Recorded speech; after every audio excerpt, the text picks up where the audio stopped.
Your healthy cup of tea might not be what you think it is.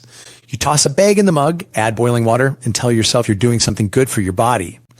But in a lot of popular brands, that calm little ritual may come with a side of pesticide residues, plastic particles from the bag itself, and flavor chemicals standing in for real leaves.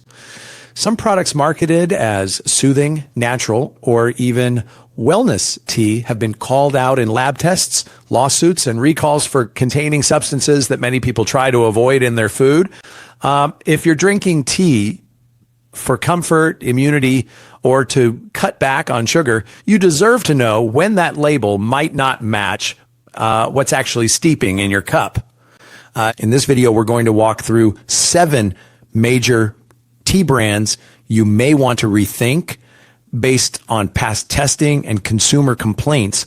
And then we'll finish with 2 options that handle tea in a very different way. I'm not your doctor. I'm not giving medical advice, and companies can change formulas at any time. But once you see some of these patterns, you'll never look at a dusty old tea bag the same way again.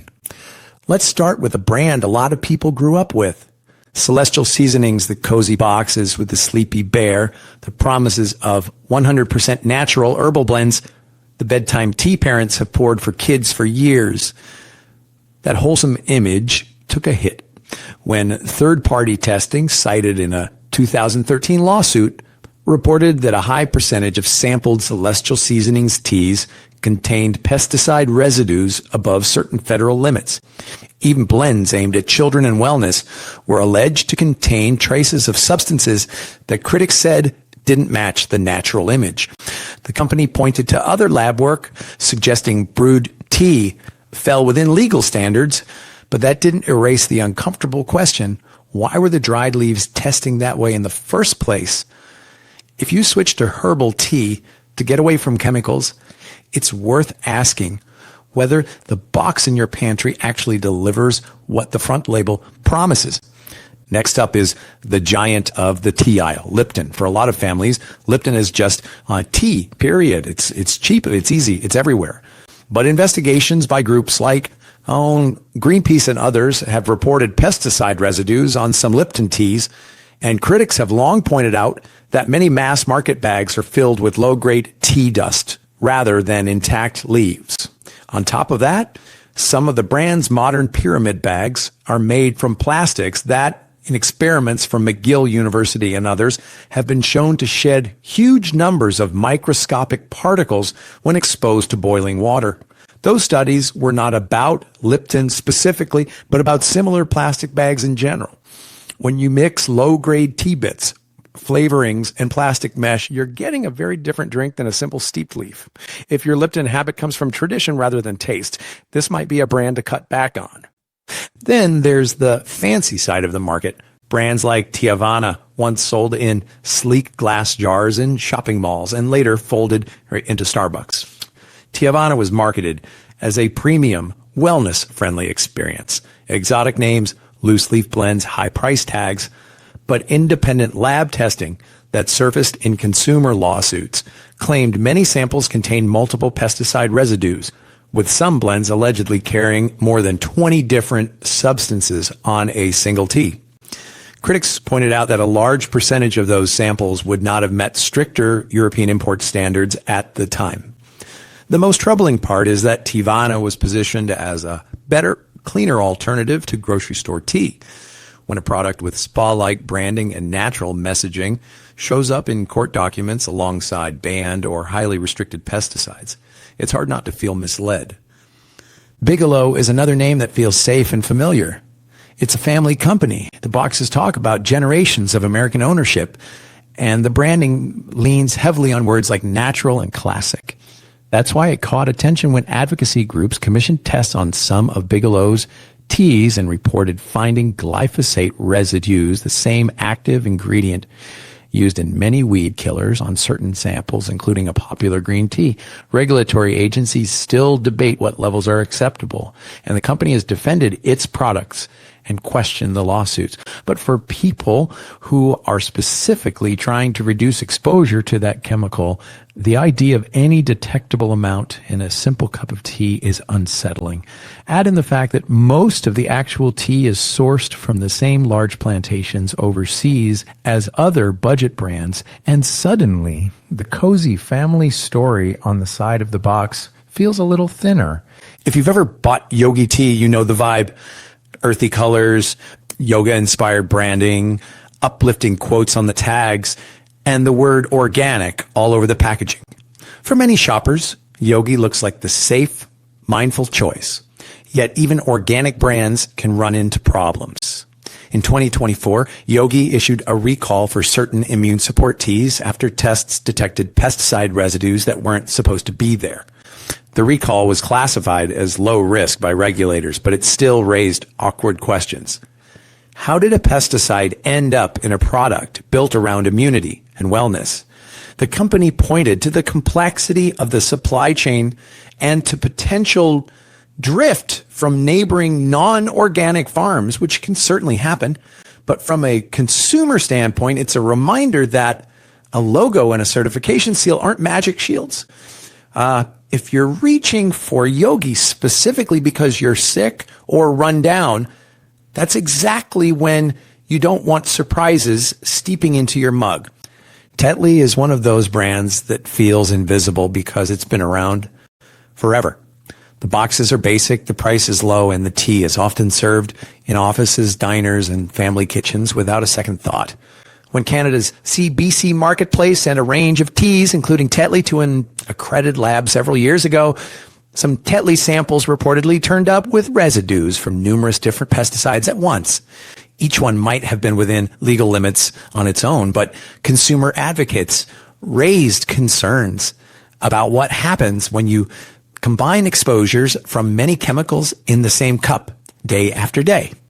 Regulators usually evaluate safety one substance at a time. Real life doesn't work that neatly. If you drink multiple cups of the same brand every day, those little bits can add up in ways science is still trying to understand. Twinings is the royal name in this lineup. It's marketed as refined, historic, and a cut above the supermarket crowd.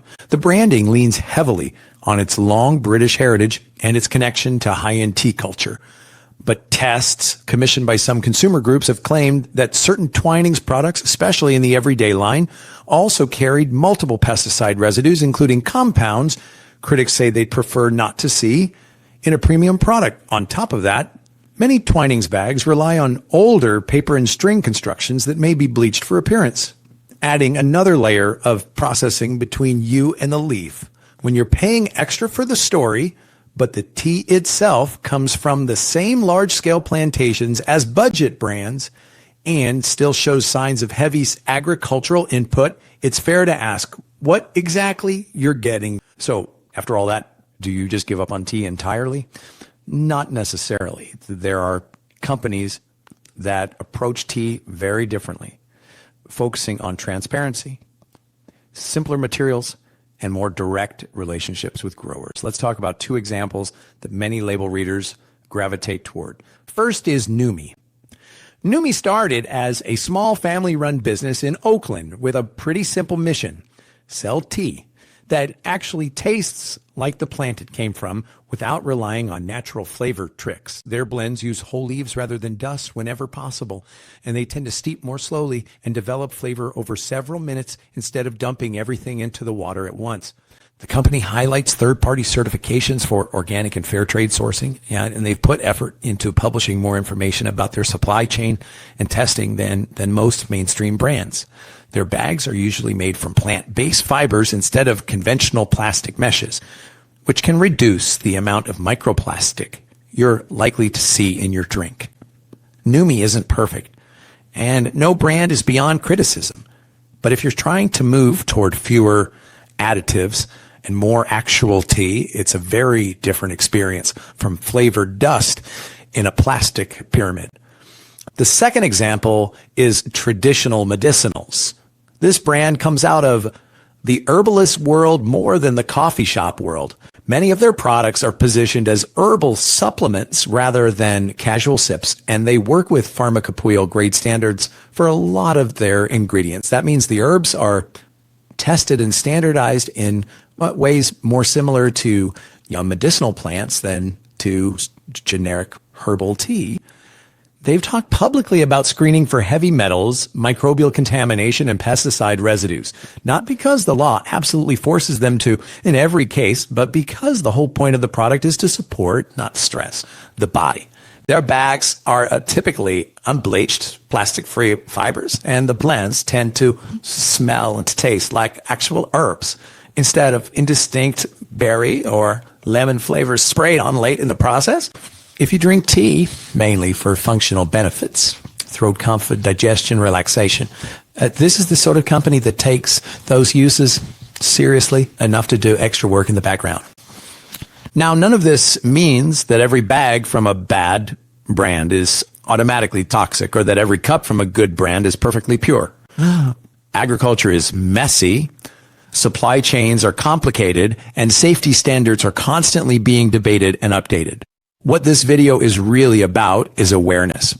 Once you know that some popular teas have been called out in lawsuits, media investigations, or recalls for issues like pesticide residues, microplastics, and heavy processing, it's easier to understand why a 50-cent box might not be the bargain it appears to be. So here's a simple checklist you can use the next time you shop. One, to flip the box over and read the fine print. Is there a clear country or region of origin, or just a blend of teas from multiple countries? 2, look at the bag itself. Is it a plastic mesh that goes cloudy in boiling water, or a simple paper or plant fiber bag without shiny coatings? 3, check whether the brand ever talks about third-party testing, not just marketing words. Do they share anything about how they verify purity, or do they lean entirely on slogans like natural and wellness? You don't need a chemistry degree. You just need enough skepticism not to be swayed by a cartoon bear or a royal crest. Go take a look at your own cabinet after this video. Do you see any of the big brands we just discussed? Are there boxes you've had for years simply because that's what we've always bought? If so, this might be the perfect time to upgrade.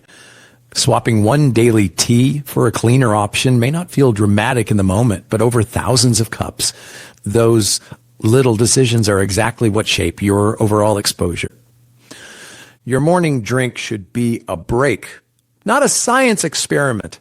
If this helped you look at your tea shelf with fresh eyes, let me know what brand you found sitting there in the comments. And if you want more breakdowns like this of foods and drinks that look harmless but may carry more baggage than the label admits, hit subscribe so you don't miss the next deep dive. This is Plate Safe Project, reminding you to read your labels, protect your plate, and stay curious about what you're really putting in your cup.